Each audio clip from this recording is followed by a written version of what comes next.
Best greetings to all drivers from the Audi GT 90 Championship. Good success.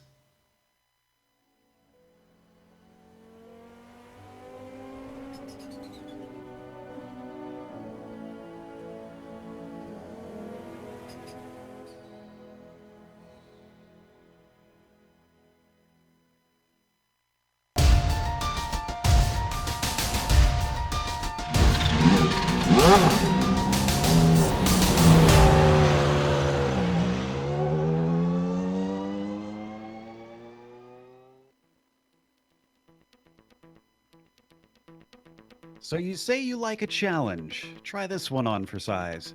Take late 80s turbocharged sports cars with no driver aids, stick them on one of the most punishing circuits in Australia, and give them 40 minutes to sort out the winner. Oh, and the difference in lap times between the classes are a whole 10 seconds. That's exactly what our drivers are attempting today as we get ready to watch round 3 of the iRacing Kamel GT series, and you'll see it all live here on the global SimRacing channel. Hi, I'm Joe Peak, and with me in the booth is Adam Lindgren. Behind the scenes is our director, Sean Crackers Ambrose, and he's using cameras provided by Dougie Beard. Adam, Bathurst frequently tosses up some surprise results. Do you think we'll get any of that today? There's no doubt in my mind, Joe. Bathurst, the location of my infamous wreck that made the Audi of Franco Scurry a lawn dart, narrowly missing Team Utoika. This 6.2 kilometer or 4-mile circuit often causes unusual incidents like that one along its 23 turns and 174 meters or 570 feet of elevation change. With a 2-lane track and a racing line that crosses from left to right and back again over 30 times during the lap, there's not a lot of room for margin here. A public road most of the year surrounded by 40 private residences, a gun club, a motorcycle club, a car club, and the National Motor Racing Museum on Murray's Corner, this unique street circuit is unlike any other, especially for multi-class racing. In the Audi, you will feel like you are a passenger most of the lap as the car will switch from deadly tight to wicked loose depending on the grade and the speed of the corner. In the Nissan, the tight, winding curves with extreme elevation change and big bumps and curbs will all encourage your back end to go around constantly. Both classes will have to respect one another, and both can mess up each other's race. More than any other circuit on the service, having a different car class between you and your foe as you go up the mountain can end any challenge you are putting on, and the speed differential over the top makes for some terrifying closing speeds. But enough talking. Let's get to see how tough it is around Bathurst in this week's GSRC Lap Guide. All right, we've got Kiradine Dwafia and the GSRC Audi, so let's do a lap around Bathurst. Coming down to Hell Corner, drivers are going to really be focusing on their exit. It looks like a simple 90-degree left-hander on the surface, but because you're coming onto the mountain straight, it makes it one of the most important corners on the track. Plus, these Audis cut a big hole in the air, so it won't take much for your opponent to catch your slipstream and make an attack. As long as they get close enough, they'll get a good chance into Griffin's Bend. But this uphill right-hander tends to cause atrocious understeer, and you'll often see drivers lifting late in the corner when they realize they've got it wrong. From there, you've got to switch sides to set up for the cutting. The blind entry because of the wall and the little kink makes balancing the car under braking a precarious effort. Once it starts to steeply climb, you'll need to get on the power as early as you can without losing grip. You're now into Reed Park, and you need a big lift to make it through the last right-left up at the top. Finally, now that you're coming to the highest part of the circuit, you'll have a trio of quick left-handers in Frog Hollow, Solomon Park, and McPhillamy Park. Every one of them will test your accuracy and bravery, culminating with the nasty curb outside of McPhillamy, which has punished many a greedy driver. After that, you fly over the crest of Skyline and begin weaving back and forth. You'll be slowing the car the entire time, and eventually you're forced to thread the needle at the dipper. Watch out for track blockages here with how easy it is to get any part of this sequence of S's wrong. As you continue to snake back and forth, it's best to hold to the right on the approach to Forest Elbow. There's a sharp drop, and then try your best not to clout the outside wall. At the same time, don't wait too long to get on the power, because now that you're speeding down the Conrad Straight, you're stuck with whatever momentum the car's got.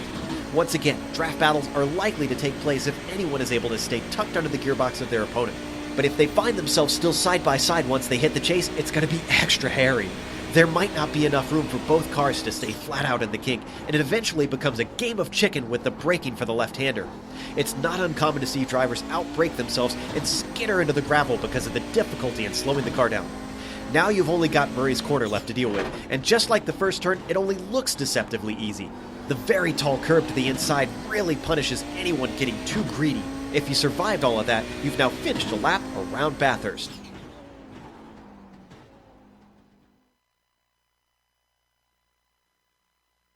You see a lap around Bathurst, which drivers won't be able to do too many with how long it is around here.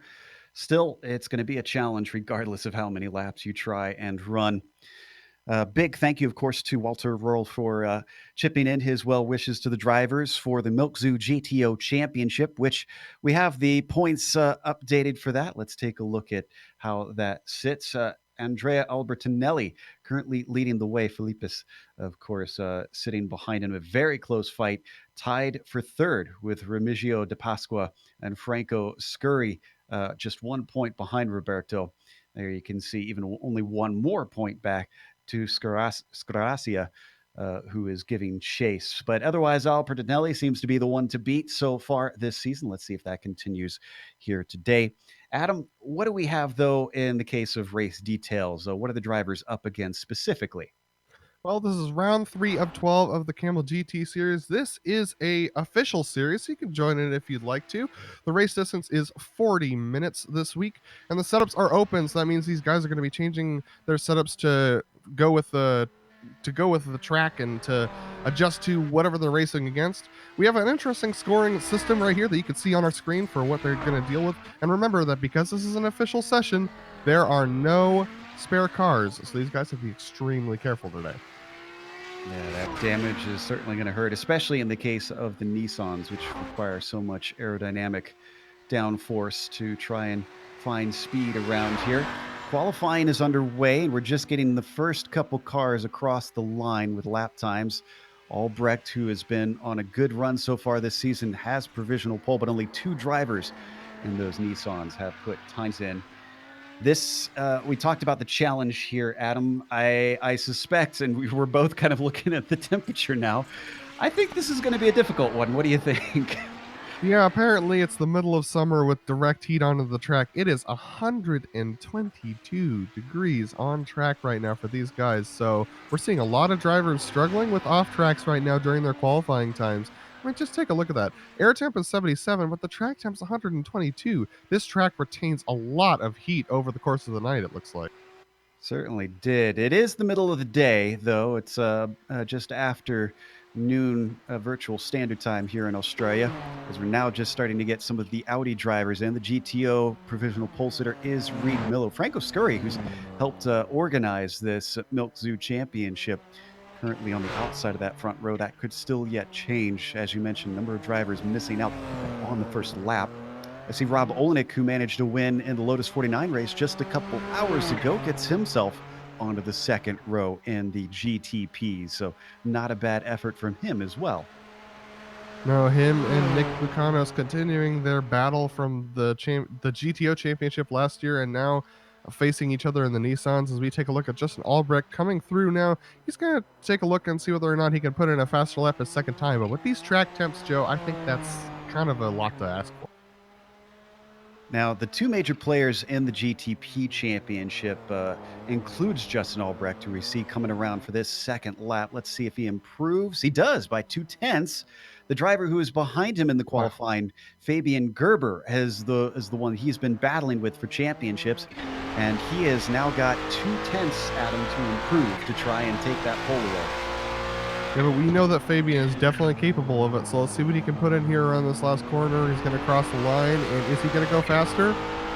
No. It appears that he is not, but guess who did? Kim Erickson up there to the top spot, 0.2 ahead of Justin Albrecht. Wow.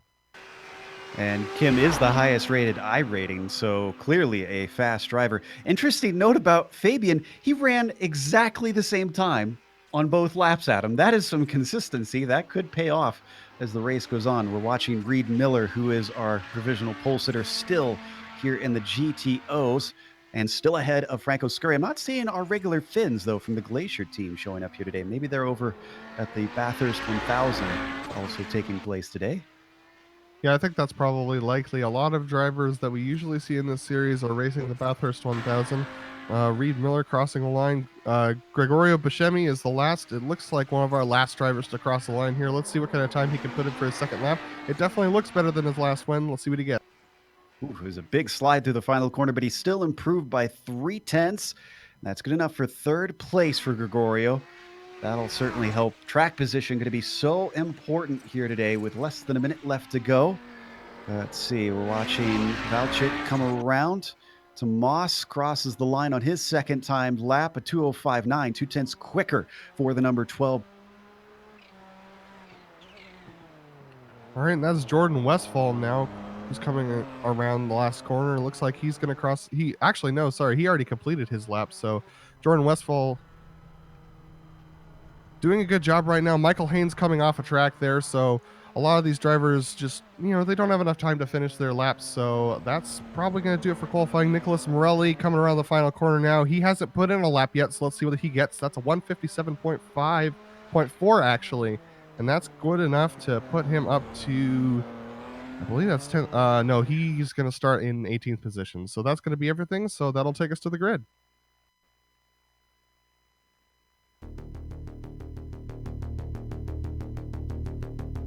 All right, our grid is going to be Kim Erickson on pole in the GTP class alongside Justin Albrecht, Fabian Gerber in that third position alongside Timu Toika in fourth, Ardo Iamaki starting in fifth position alongside Rob Olenek, Fabian Jungbluth taking seventh position with Martin Kraytrick starting alongside him in eighth. Nicholas Mucano is going to start ninth with Jordan Westfall in 10th.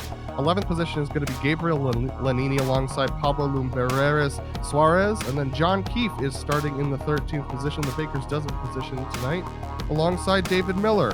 Lost Olson is going to start in the 15th position alongside Clayton McLeod, and then we have Johnny Bell and Nicholas Morelli rounding out the GTPs. For the GTOs, we have Reed Miller in the 19th position and Franco Scurry starting in 20th.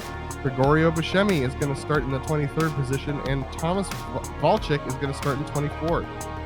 Then we have Carlos Fonseca, who's going to start there in the 5th position for the Audis, alongside Remigio Di Pasqua in the 6th position. Lucio Distillery is going to start in the 7th position for the Audis, alongside Antonio Arcidiacano in the 8th position. Then Michael Hayes coming in 9th.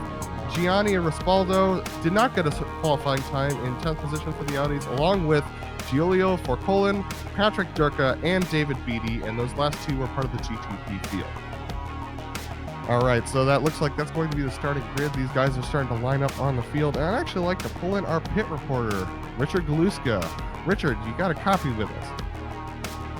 Yeah, hi there. Thanks for that, Adam. Yeah, it's going to be an interesting race. Looking forward to seeing how this one plays out. Some interesting problems in qualifying, as you guys alluded to, with the temperatures being so high. Looks like people were really struggling to get going and find the times that they were maybe hoping for. It's going to be a real feisty battle in the first few laps to try and get position. So I'm looking forward to seeing how this one plays out. Definitely, Richard. And we saw a couple people sliding a little bit around, and considering that this is a multi-class action with a lot of the drivers in the Nissans having a much faster lap time, do you think that's going to cause a problem for them when trying to pass the Audis? With such a tight circuit, it's undoubtedly going to be a real struggle for them, especially going up through the uphill section. Finding any space for them is going to be really difficult, and they're going to want to have to fight for their ability to get past and progress their races. But obviously the Audis are going to be doing the same thing, so it'll be interesting to see how they deal with that situation when they get to it.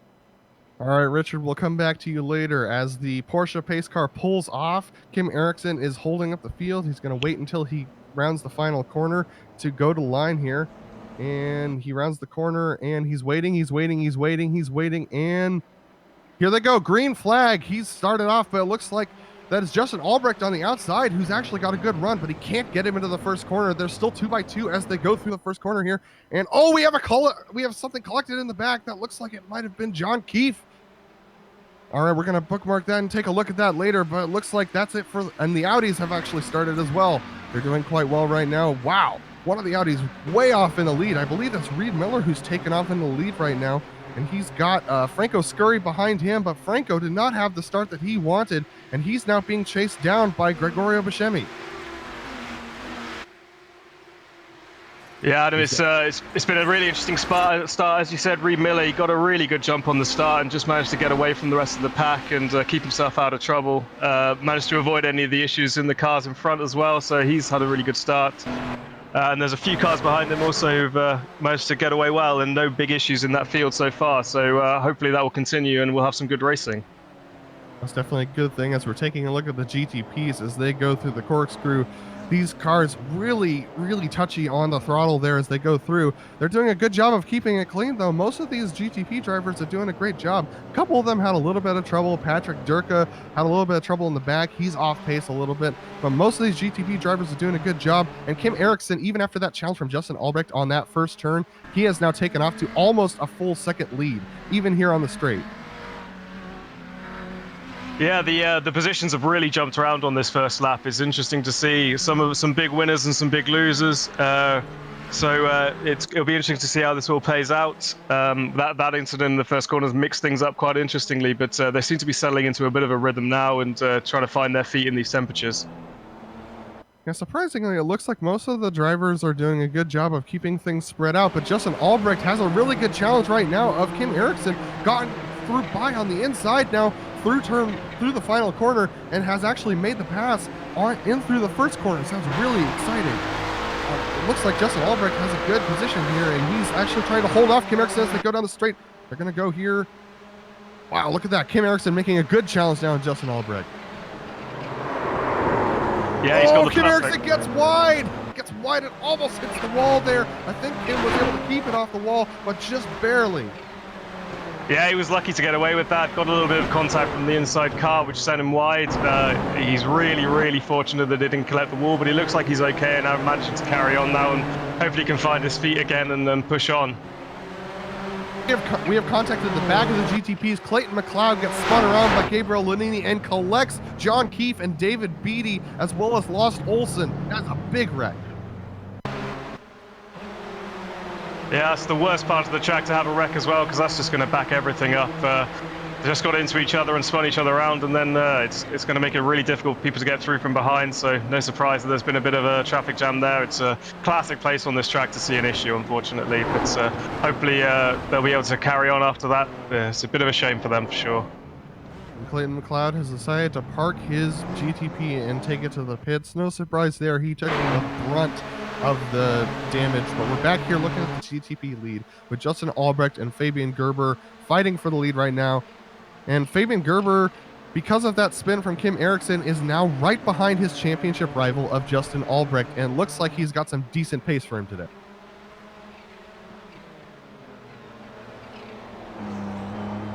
Going on board with Fabian Gerber now. Fabian doing a really good job of keeping pace with Justin Albrecht. We've seen how Justin can be over the course of a race, but we also know that Fabian Gerber's got really good race pace, and look at that, he sets the fastest lap of the day. Yeah, these two are in a class of their own at the moment. Really similar pace there at the moment, with only about 500ths of a second between them. So it'll be interesting to see now if Fabian can keep up and maybe try and find an opportunity to pass. See if he's a bit quicker through the uphill section. We're going to take a look at the battle for 6th position in the GTOs. This is De Pasqua, RC Diacano, and Di Filippi, and they're all battling out for the 6th position.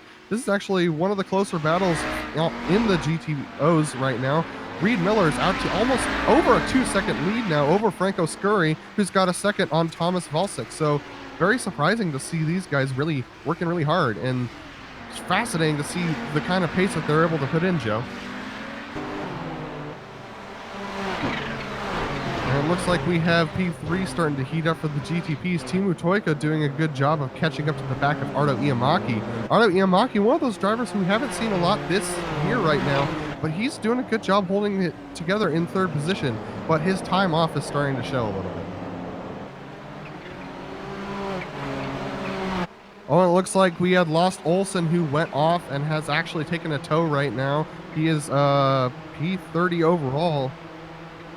And let's stay here right now, though, because Rob Olnick putting a challenge on Timu Toika for the 4th position. Rob doing a good job making that pass work through this. Oh, my goodness, as they take a break right now, they're going to take that left-hand corner. It looks like Rob Olnick's going to hold it on the outside there. Good pass from him. Kim Erickson on his recovery drive right behind them in the 6th position. He's going to slot in behind these guys and try and take Timu Toika as well. But it looks like Timu's going to hold it right now. Let's see what he can do on the straight.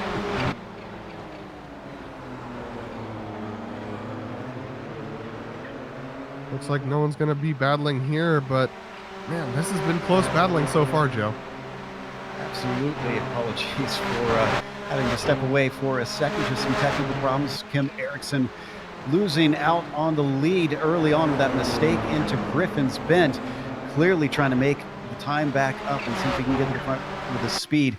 As we jump over to the GTO leaders, we've still got Reed Miller leading by a decent gap, but then you get back to second and third. Valchik and Scurry very close for that second spot on the podium. Yeah, Scurry's been battling Valchik recently, and especially down that back straight. So Franco Scurry doing a good job of hanging on to the back of Valchik. This is very important for his points championship with those drivers, the Italian championship, and so he's doing a good job of making that challenge work. But strangely enough, they're actually catching the back of Reed Miller over the last couple of laps. Down to 1.2 seconds, so that could certainly change. Oh, looks like Jordan Westfall has had a problem in a very bad spot, and he's trying to get it turned around. He is in the dipper, or just before the dipper, and not exiting out. Cars have thankfully managed to narrowly get through him. Whew, that was really close, Joe. Surprised he tried to turn it around. I mean, thankfully nobody got him, but ooh, that was a sketchy place to try and keep your car sitting stationary for a while. Well, believe it or not, he probably doesn't have that much damage. Yes, he'll have some front left aerodynamic damage, but that's actually a surprisingly little amount of damage. So I'm actually not surprised he towed. You know, one of those things that what you get into as a driver is you get into that funnel vision of trying to make your race work. It looks like that just did not work for him. Back up in the lead, it is Justin Albrecht and Fabian Gerber battling each other once again in this series. And Arcia Dacano has really had a bad incident up at the top of the hill. He's now got cars bearing down on him. He's got to get out of there right now. And oh my goodness, the Audi's doing a really good job trying to get around him. Yeah, that was just at Brock's skyline. And he does get it going once again. He falls to 9th because of that. And this is RC Diacono. We're looking for number 28, who unfortunately looks like McPhillamy Park was just a little tough for him as we ride on board. Let's see what happened here. And while we're watching this, Rob Olenek has also had an incident that has collected 2 more GTPs, so we're going to have to take a look at that when we're done here. Yeah, you can see just got into the grass there out of McPhillamy Park and spun. Olenek involved Suarez, Morelli as well. I think I see Lanini involved in that. I think this is in the cutting. We had cars on their side. One was on top of one another. Suarez was underneath. Trying to see who that was. No, excuse me. Suarez was on top of Morelli.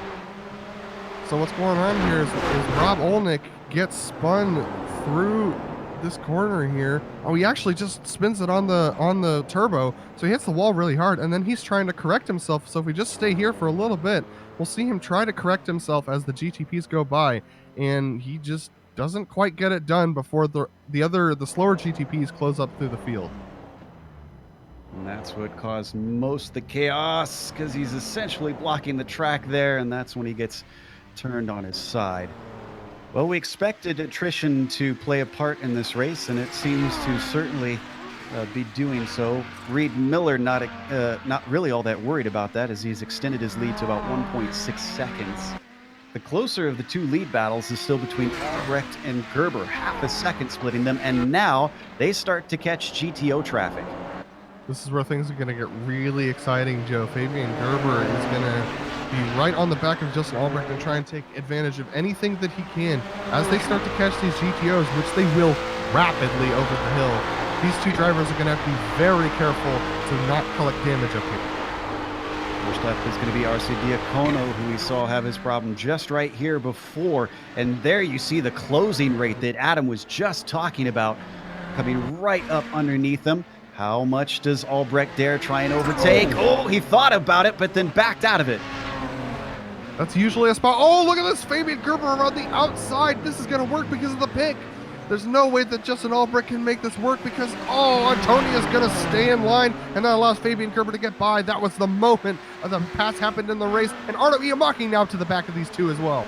He could get a 2-for-1 here if he wants, but he's going to have to make it 3 wide because here comes Justin Albrecht with the draft coming back at him on the Conrad straight. That gives him the inside down in the chase with that left-hander. Oh, he goes manages wide. to outbrake him, but he goes way too deep. He's off the track. He comes back on without losing the car, but Iamaki slips through into second with that. Yeah, Justin just hit the inside curb and that launched him across the track. It was a good thing that Fabian was not there, but now he's lost time to Fabian and to Ardo. Fabian's going to get by this GTO here. It looks like Forcolin's just going to pull over for him, so that's a good thing for both of them. But now Kim Eriksson's in this mix as well. Wow, all that action has brought the number 1 car back into the mix. So we have a 4-car fight for the lead here in the prototypes as they climb up the mountain straight. They get by Lucio Distillery. 3 of them do anyways, as Kim has to go wide to try and get around. Also a bit of a mistake up ahead by Albrecht, who has to save the car from the wall. So now it looks like it's a battle between Iamaki and Fabian Gerber. They have about 12 seconds to the Audis ahead. That should get them all the way down to the bottom of the hill. So these guys aren't going to have traffic to battle as they go over this hill. So both of them have to be perfect up here. Certainly spread them apart slightly. At least everybody gets a little bit of breathing space for now. Coming back over the skyline and plunging downhill once more along the extreme elevation changes of this mountain circuit. We're already 13 minutes into this race. Before we know it, we'll be halfway through this thing.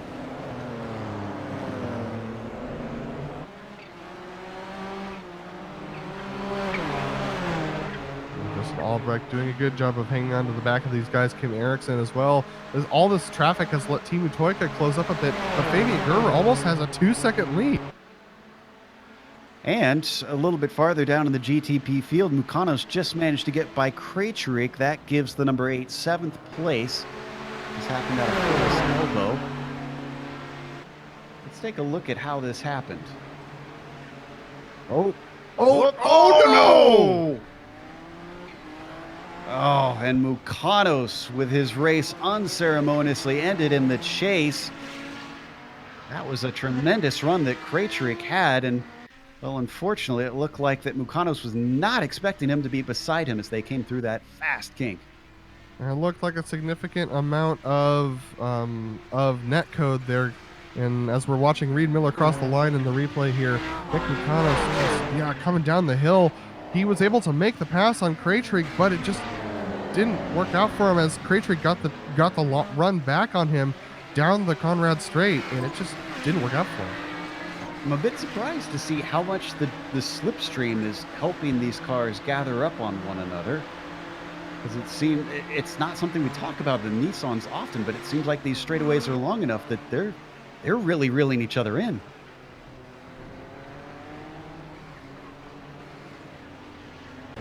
And that was a hard hit into the wall.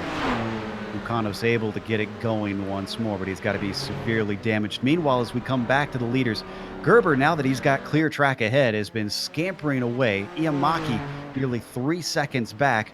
Instead, it has become a battle for best of the rest, with Albrecht and Eriksson still close behind him. Yeah, Iamaki's doing a good job of holding them off. He's not going to have any traffic here until they hit the hill the next time. So Iamaki's got to stretch some lead here over Justin Albrecht. Otherwise, he's going to be under significant pressure. Justin Albrecht really wants to get by. Look at this. That drift really is working significantly for these GTPs right now. That's very odd, Jeff. A lot of people are running high downforce, especially with the hot temperatures on the track. I have to ask a few of them if they come and talk to us after the race as we ride on board with Justin Albrecht continuing to try and hound Iamaki and look to get that top spot back. And with the wind not that significant either, it must just be the high downforce of these Nissans right now. So that's allowing the slipstream to work for them. It doesn't usually work most of the time, so very fascinating. Don't need to go over to the GTOs for now. Just a quick update, but Reed Miller still leading by about 1.5 seconds. There's not really much in the way of battles going on down there. They've been split apart widely. This is where the action is, as Iamaki goes a little deep into Griffin's Bend. Albrecht gaining that tiny bit of ground. but now they come through the mountain portion where it is extremely difficult to pass. And they've got some traffic in front of them. Franco Scurry, who the leader is just catching now, so that could play a part in this fight. It definitely will, especially because they're going to catch him at McClellan Park probably. Let's see what happens here. He stays wide. And I can report that Lucanos came into the pits as he was severely damaged. He was way down on speed. So I think he's going to try and get that car fixed after that huge thwack into the wall. Meanwhile, still on board with Albrecht as they come down into Forrest's elbow. Could he square it off better than the Finn, potentially? Not quite. Oh, the number 3 with a great launch down the Conrad straight. Yeah, and I think that's going to give Ericsson the best run here, but Ericsson not falling into the slipstream as much, but these guys are going to be really close to one another as they come here. Oh boy, as they cross the line here over the corner, they're going to enter this corner very close to one another. It looks like Justin Albrecht has a really good line through. He's looking strong. All he needs to do is get close enough, and he might have a chance at making a pass. He's got to watch out because they still have Kim Eriksson, our pole sitter, who probably wants to take P1 back as soon as possible, but right now is a little bit stuck behind this group. Yeah, and they're not actually losing that much time to Fabian Gerber. He's pulled it out to 4 seconds, but those 4 seconds he's had for, well, since last lap. So these guys are actually keeping on pace with Fabian right now, and that's a good thing for Justin Albrecht in this championship fight. But look at this, Justin getting really close to the back of Ardo as they go through this corner here, and just not enough time. Kim Eriksson close in behind them too, but now they got Audis catching them at the worst time on the track. That is Tomas Valchik, who is just ahead of them. They're going to come up through Quarry, which can be pretty narrow. And once again, you're seeing the effect that it has on Iamaki, who's going to have to wait patiently. Now he finally sticks his nose in, and all 3 of them stream through, the floodgates open. But that's a second loss for Ardo Iamaki, and now they're dealing with Reed Miller, the leader in the GTOs. This is going to get really spicy here. That's going to separate the battle. Justin Albrecht's going to get trapped behind Reed Miller, and Ardo Iamaki snakes away. A decisive move from the Finn, and that gifts him a huge gap back to Justin Albrecht, who thinks better and tries to see the checkered flag today. Doesn't try to pass until now, when that turbo on GTP is able to outgun the Audi GTO. But the gap up ahead is 2.3 seconds just from that one decision, and now he's going to lose a place on top of it because here comes Eriksson with a run down the Conrad straight into the chase. He's fully through. Eriksson's going to have to put his foot down to catch Iamaki. We've seen how close the pace is for all these GTP drivers. And now they've got clear track up ahead of them for a good half lap. So Justin Albrecht is going to have to, if he's going to want to make this pass back, he's going to have to do it on raw pace alone. And across the start-finish line, we are now at halfway into this race with 20 left to go. Albrecht now having to chase Kim Eriksson. 2 Finns that he's been fighting with, and both of them have managed to get the better of him. Coming up the straight, while he looked a little bit faster than some drivers, not fast enough to attack on Eriksson. Reed Miller still our leader, and the GTOs, the number 15, just steadily running his own race. Valchik has caught him somewhat. He's cut it down by about half a second. And the number 12 could yet make this a race up at the top of the GTO field. Yeah, Reed Miller has not been pulling away from Thomas that much, and it looks like he's got a little bit of front right damage, so he might have clouded the wall at some point, and that might be dropping his speed a bit. But Tomas not catching as fast as you would expect, really. So yeah, Reed definitely collected the wall at some point. Big old scrape along that right side. The question is, how much is it affecting him? Can report that Eriksson managed to pull away from Albrecht on the run down the Conrad, so he's stretching a bit of a gap. Not surprising, since Eriksson was our pole sitter and on single lap pace looked the quickest today. So he'll probably be extending that as things continue. As we watch Reed Miller now also build up his speed. It's amazing how fast these GTOs can get themselves, considering it's just a brick on aerodynamics. 175 miles an hour before Reed slows it up. Definitely, and Tomas lost a ton of time getting trapped in a side-by-side moment, really, with Martin Krejcik. So he's lost 2.8 seconds there. But Reed Miller, yeah, he definitely clocked the wall early. He clocked it in Frog Hollow. He just went straight on. The understeer of the Audi got the better of him, and he hit that wall really hard. So I would not be surprised if he lost some of that front wheel drive for him. And we have looks like John Keefe had an issue. Yeah, he's gone around in the chase. We'll see on the replay here that number 16, unfortunately, coming a little too hot in. He tries to whip it around and takes a bit before he eventually gets it on track. Things were getting close once again between Ericsson and Albrecht. Extremely close. If we could actually get a replay of this can't happen through the cutting. It was one of the closest almost passes I've seen in the GTPs today. Yeah, you're right. I just went back and watched it on my screen. We'll see it here.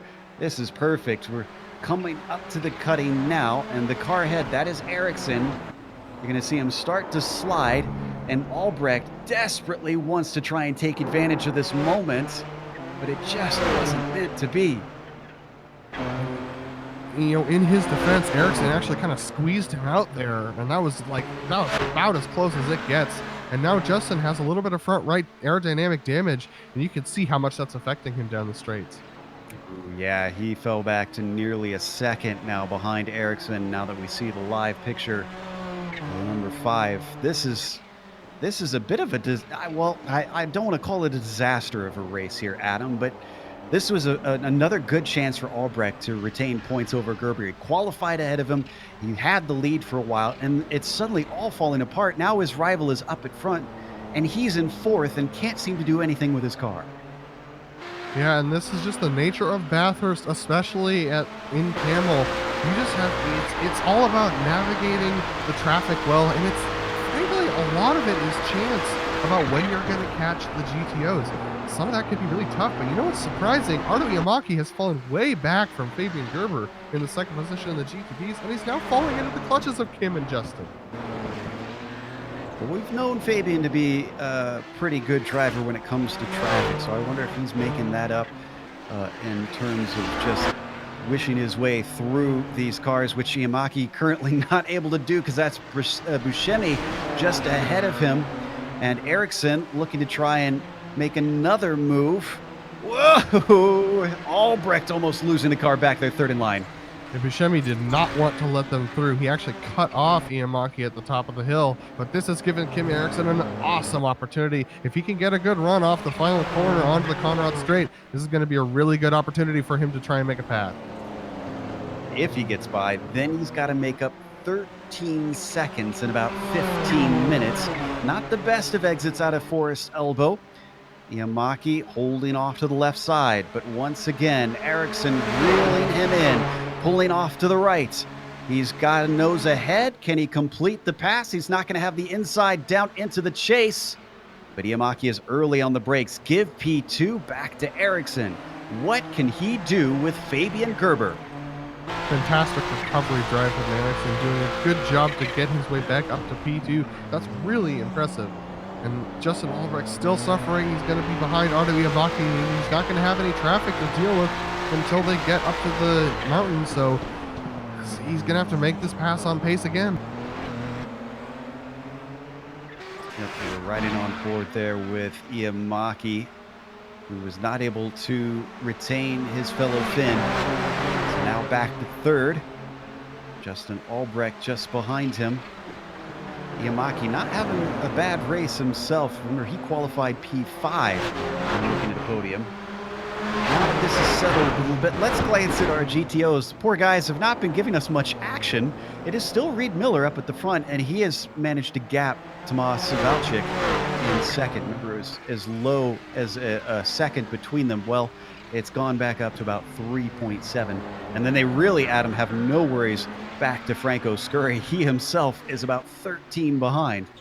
Yeah, I mean, this GTO field has been really heavily separated by the GTPs. Behind Franco Scurry, it's another 17 seconds back to De Pasqua. So these GTOs just basically just trying to survive today's show. Yeah, speaking of survival, we've had a lot of DNFs out here. Clayton McLeod is still getting repairs, seeing if he could come back in. Fonseca's out. Olsen's managed to return the track and trying to regain some laps. He's many laps down. Durka has DNF. Suarez is out. And David Beatty as well. Olenek did get his car back out there, but also another driver that is severely disadvantaged by his weather. Yeah, we've lost 6 drivers, and the 7th is Olenek with significant damage. So this track, Bathurst, as usual, leaving a path of destruction in its wake. Go back to that battle for second. Oh, actually, what's become a battle for third now, because Ericsson's starting to pull away slightly. And wow, last lap, was that 3 seconds faster for Ericsson? That had to have been traffic or something that helped him out there. So Ericsson clearly doing his best to try and run down our leader while Yamaki and Albrecht fight for scraps. Yeah, Gerber's dealing with trouble on the hill, and that's something that these guys behind him will not have to deal with as much. They've got Morelli and Giacono between them, but Fabian Gerber running into significant traffic on the hill right now. Behind them, we had a change for position for fifth. Jungbluth got past Timu Toika. That was just a simple draft pass along the mountain straight. So Jungbluth promoting himself upwards, having qualified P7. Oh, and it looks like Arno Iamaki is going to get held up behind RC Diacano as they go through the S's here, and they're going to go down the dipper, and it's going to be very close. It looks like Arno wants to get by. He's going to try and make that pass work. Is Justin going to do it as well? He's going to go.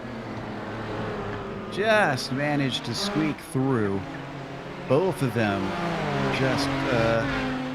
just getting by as they came through Forest Elbow. RC Diacono did a good job of keeping his head up. And watching them coming as Albrecht's got a good slipstream, and he's going to look for it. He's got the car beside him. Can he get it ahead? He's going to have to be deep on the brakes. A bobble from Iamaki, suddenly surprised at the car there. Both of them down through the chase, and that gives P3 back to the number 5.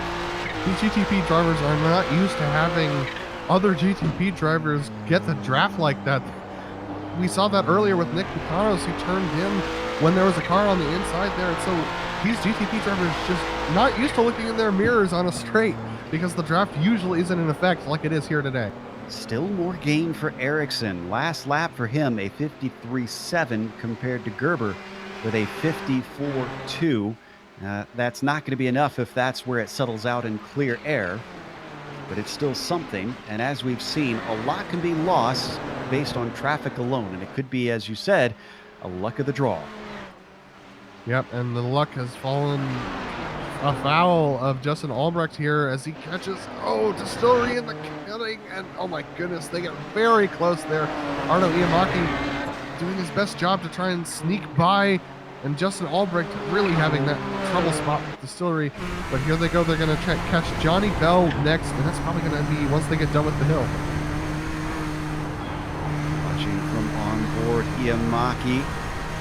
The gap up to Albrecht, now up to 1.1 seconds. The ebb and flow of that has been drastic, to put it mildly, here at Mount Panorama.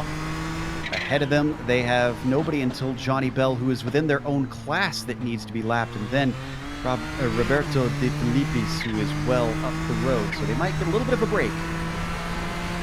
You know, Joe, just like with so many camel races, I'm surprised to say that we only have 10 minutes left at this point. This race has gone by quite quickly.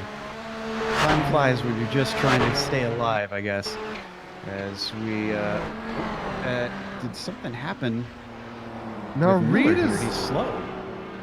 Well, that's because Nick Mukanos was getting by him, and Nick Mukanos he's got his repaired GTP back out there, and so Reed Miller, they had a little bit of a moment through the cutting, but Reed Miller just hanging on to it right now. He's got 7 seconds back to Tomas Valchik, and he's doing quite a good job of maintaining that gap right now. Continues to pull away from the number 12. The Central Eastern European driver has been quick, but not quick enough, and apparently not brave enough or lucky enough with the traffic to try and challenge Reed. Reed is someone who seems to be improving lately. I'm trying to think of the last time we saw Reed take a win here in the GTOs.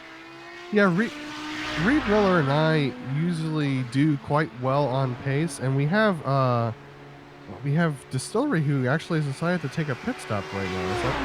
Yes, that's true. Distillery in the pit. I'm not sure why. All he did was blow the chicane at the chase, just went straight through it. He has significant left side damage, Joe. Must have been something earlier, so unfortunately not sure that we'll get a replay of that. We'll try and research and see if we can figure out what exactly he hit. Meanwhile, continuing on with the number 15. Go ahead. Yeah, as I was saying about Reed and I, when we raced together a couple seasons ago, he and I were both about even on pace, but when we raced at Long Beach, he was gapping me by about half a second a lap. So Reed Miller definitely has been working and practicing really hard, and his pace has increased significantly over the course of the last couple seasons. I always love watching drivers progress, especially when we get to cover some of these series for a long period of time. And you get to admire how drivers have to work hard and find speed out there.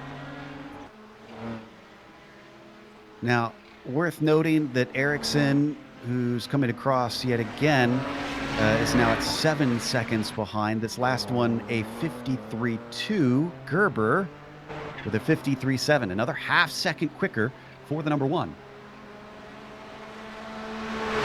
It's really interesting to see whether or not Kim Eriksson's going to be able to pull his gap. Let's take a look at the lap comparison here as we start pulling that up. Kim Eriksson doing a good job navigating traffic, and Fabian Gerber's about to run into the thickest traffic he's had all day on the hill.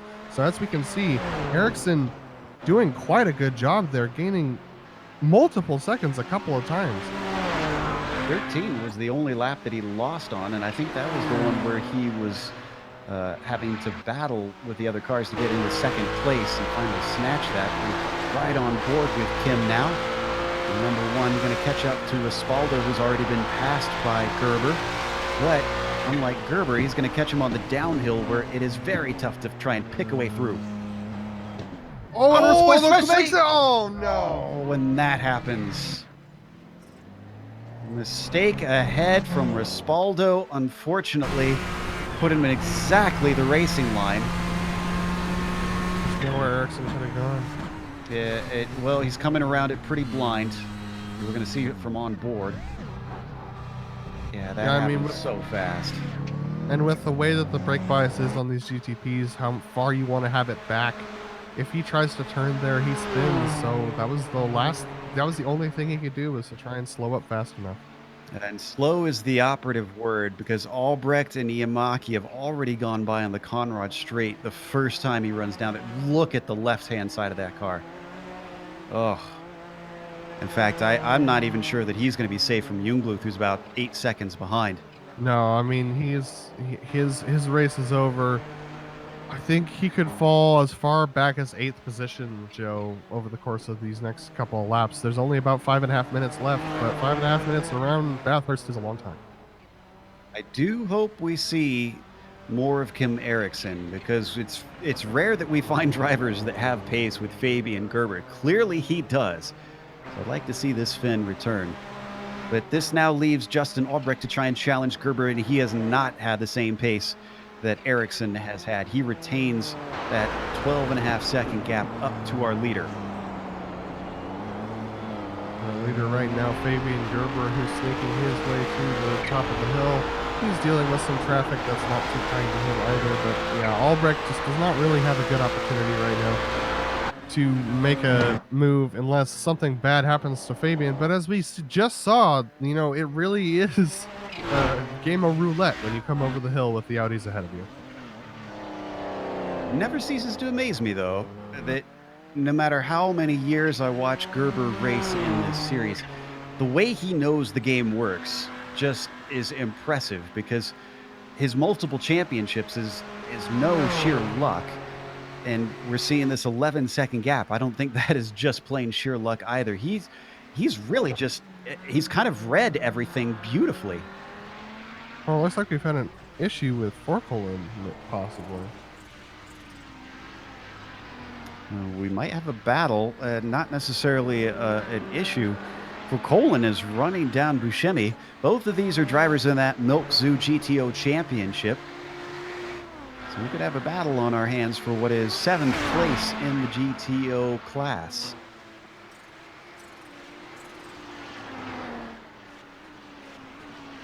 And they are going to be caught by Gerber as well, I believe. Although he's got a couple other drivers ahead of him, including our leader and the GTOs. Reed just now coming up to the cutting as Fabian Gerber approaches from behind. Yeah, Reed's been able to stretch his lead to now almost 9.5 seconds. So even with his damage, I mean, that I tell you, that Audi is not feeling good for him right now. So he's just in survival mode and doing quite a good job of it. Wow, he's holding up Fabian quite a bit over the top of the hill here.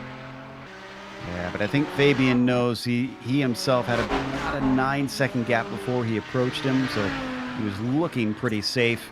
He played it patient, tried to play it safe, and manages to get through. Miller himself, similarly, 9 seconds back to Tomas Valchik. I think that Reed himself can probably stand to slow up a couple times and let some of these Nissans by. At this point, they're cruising to the finish. Yeah, and for those of you looking at the gap closing between Albrecht and Gerber, hopefully thinking that Albrecht has gained 3 seconds on this lap alone, remember that Fabian Gerber knows he's got that gap, and so he's probably managing the gap a little bit to make sure that he gets home cleanly.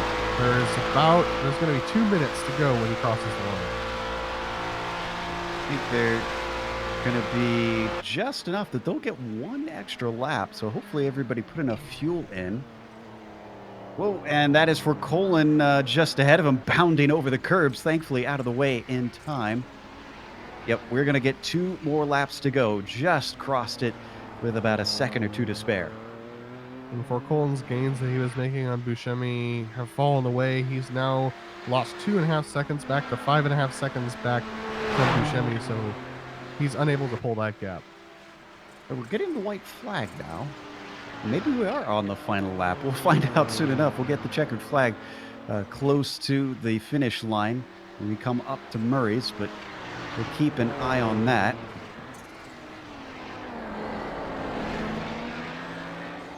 Let's give a little bit of screen time to Fabian. Other than challenging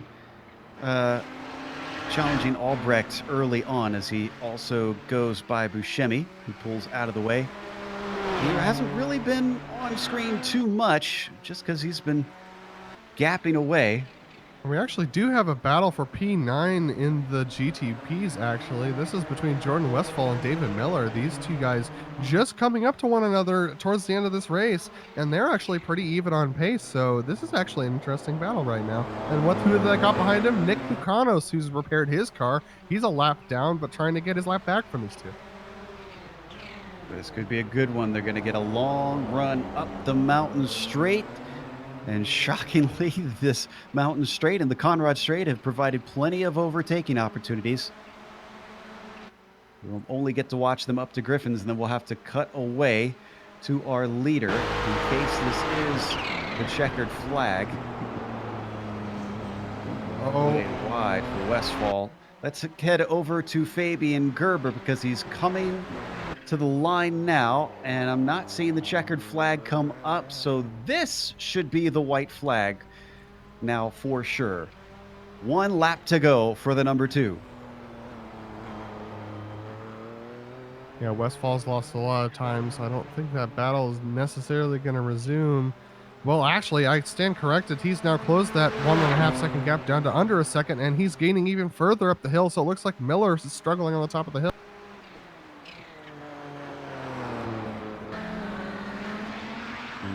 Reed Miller now taking the white flag as well. He's going to put a lap on for Colin up ahead of him. Julio just going to pull out of the way and let him through.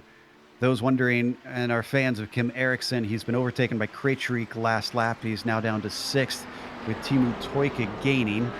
Toika might not get him in time, though. In fact, Toika's got more to worry about in his mirrors than in his windshield. That is John Keefe with him. And he's got a whole lap to try and hold him off, so this is actually going to be a close one. Toika's got some significant right side rear aero damage. You can see how much it's affecting him on the straights. Keefe's got to run. Toika's not going to block him off, and so Keefe's going to zip by. Nicely done by the number 16. He started this race in 13th spot. That's going to give him 7th with that overtake. We've got our overall leader coming up to the final chicane, into the chase. And he has indeed been taking it easy around these final few laps. It's down to 6 seconds back to Albrecht. He's got it well under control, though. The number 2 is going to finish in number 1. Fabian Gerber comes around Murray's and wins round 3 here at Bathurst for the iRacing Kamel GT Series. Yeah, he's coming down the Conrad straight. He's been doing a good job of holding that gap together. He's going to go through the chase now. An impressive drive from Reed, even after the significant damage that he got top of it. And very early in the race, too, we saw that damage, I want to say about 15 minutes in or somewhere thereabouts. So he's managed it, and he comes around Murray's himself. A victory for Reed Miller at Bathurst. Let's go to that battle we were looking at before. Miller and Westphal still split by Mukanos. If I was Mukanos, I'd try and get out of the way. They all come together. All 3 cars make contact coming out of Forest Elbow, and Westphal has the worst of it. I was just going to say that I think Mukanos really doesn't need to be amongst these two because he's not fighting for position. Yeah, I think Westfall's going to be very frustrated with Mukanos there. He was splitting them for a good 2 laps, and that's just, you know, it's one of those moments where you try and you don't want to break that up. You want to just, you know, back off and let these two battle for their position, especially when you're a lap down.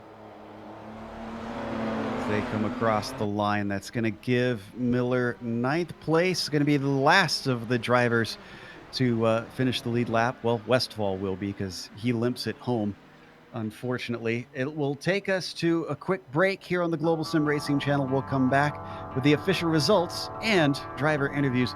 If you stick around, on screen you'll see all the upcoming races here on the GSRC.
Welcome back to Mount Panorama Circuit. We just watched round 3 of the iRacing Kamel GT Series.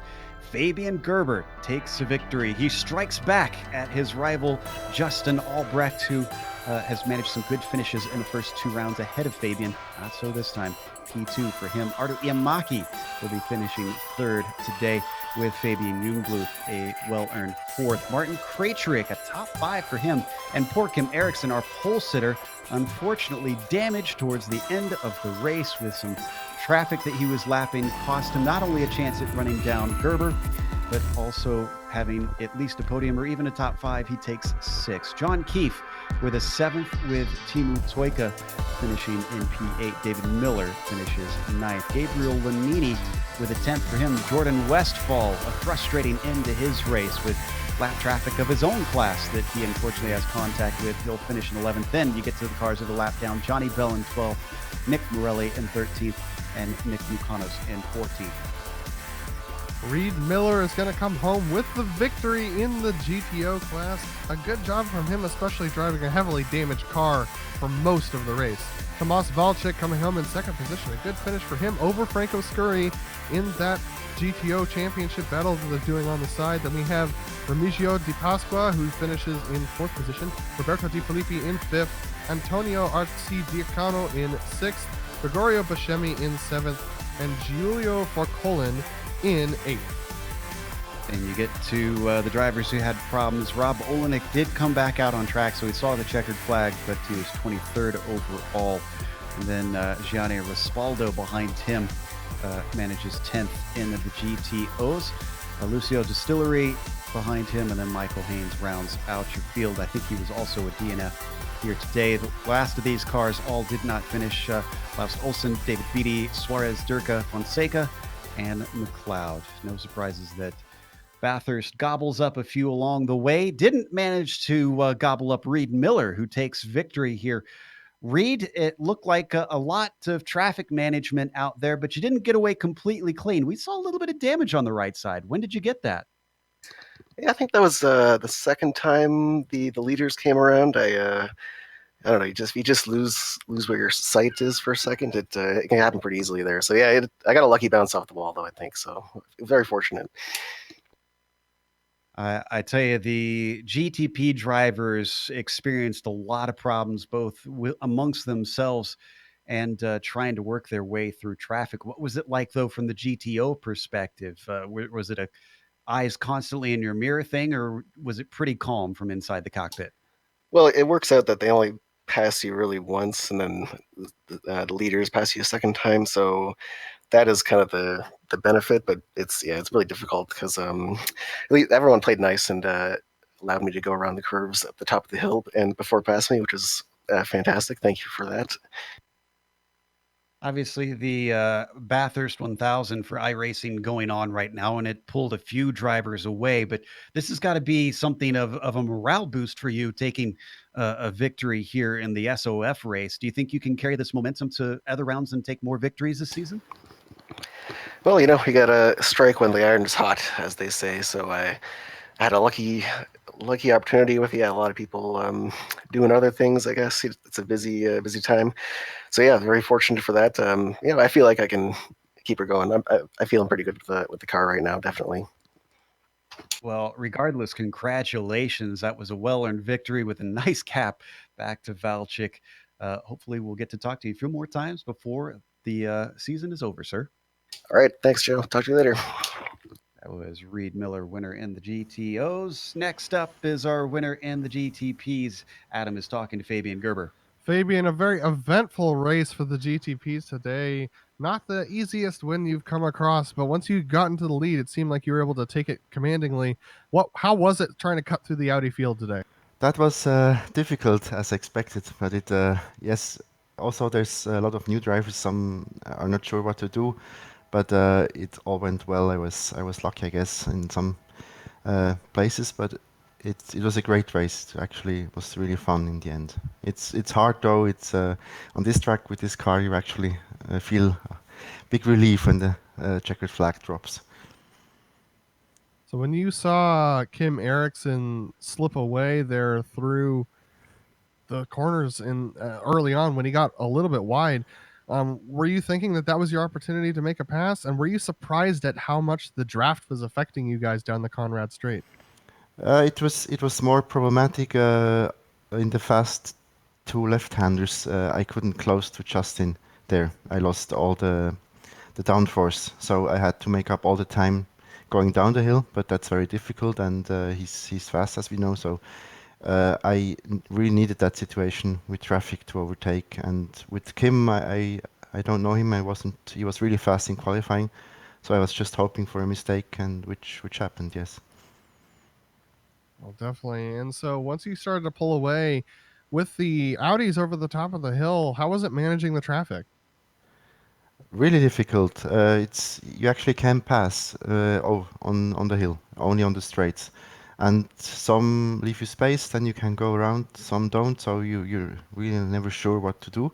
But yes, you just have to be careful and really aware what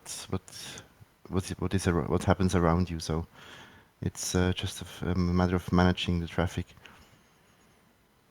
Awesome. Well, very commanding win from you today, and awesome to see you on the top step of the podium again. And we hope we get to talk to you again in future rounds as well. Thank you very much. Yes, see you next week, guys. Bye-bye. All right, that was Fabian Gerber, who is finishing P1 in the GTPs, and it looks like we have Franco Scurry, who finished in third in the GTOs with Richard. Franco, Ciao, congratulations. ragazzi. Yeah. Hello, everybody. Hi, Franco. Congratulations there on that race. It was a really tough one with high temperatures. How did you get on out there? Did you struggle with the tires, or was it not too bad? I want to do a safe race because yesterday night I have crashed on the wall. So I try to do my best race for the third place because Reid Miller and the other guys was too fast for me. It's a good race, first for Italian, and it's good for the Italian Championship. Yeah, you've pulled back some points there, so that's a great result for you in that respect. How did you find the traffic with the cars ahead of you in the GCP class? It looked like it was really messy, but was it difficult for you to deal with that, or did you just have to stick to your line and hope it worked out for you? No, I don't think it's very difficult because all the Nissan drivers was very, very clear. No one want to pass it where there is no space. It's a good race for the Audi and for the Nissan. Yeah, great. Yeah, there are some really good drivers in that class. We're glad to hear that they were not making it too hard for you out there. So well done again on the result. It was a really good drive, a really exciting one for us to watch, and just wanted to thank you very much for your guide with Walter Rohr. That was really, really great for us to watch. Thank you, and a big greetings to Sean Ambrose, my paisa. I'm sure I'll appreciate that a great deal. So well done. I look forward to seeing you in some future races. Well done again. Ok, ciao a tutti, buona serata, have a nice night. Cheers, see you later. Ciao, ciao, ciao. That was Franco Scurry, who finished third here in the GTO field. And Sean, of course, always likes to talk to his fellow Italians. The guy from New York, of course, he's got Italian blood in him. Anyways, as we close up today, we want to give a big thank you to the Kamel GT series for once again bringing us back for another season of coverage. We love calling this series, and you can see why with all the excitement that happens on track. But also, a big thank you goes to the companies that provide the software and the hardware for our broadcast listed here on your screen. Additional thanks also go to June Lalonde, who provides our wonderful music. See the screen for how to get a hold of more of her great work. Thanks to the team today, Adam, Sean, Dougie, and a special thank you to Richard for hopping in when things got a little messy with our tech behind the scenes. Also, if you'd like to find out more about GSRC, including upcoming races, you can find it at globalsimracingchannel.com. We're also on social media. Our Twitter is at GSR Channel. Facebook is at Global Sim Racing Channel, and Instagram is at GSRC_Graham. When you get the opportunity, head on over to our YouTube page and click subscribe so that you don't miss a moment on the GSRC. The next race, if you thought this was tough, let's up the ante. We're going to the Nürburgring, to the 24-hour layout. That'll be Saturday, October 5th at 1 p.m. Eastern. We also have upcoming races for other series listed on the screen, so check those out and mark them down on your calendar. But until next time, race clean, race hard, and we'll see you on the track.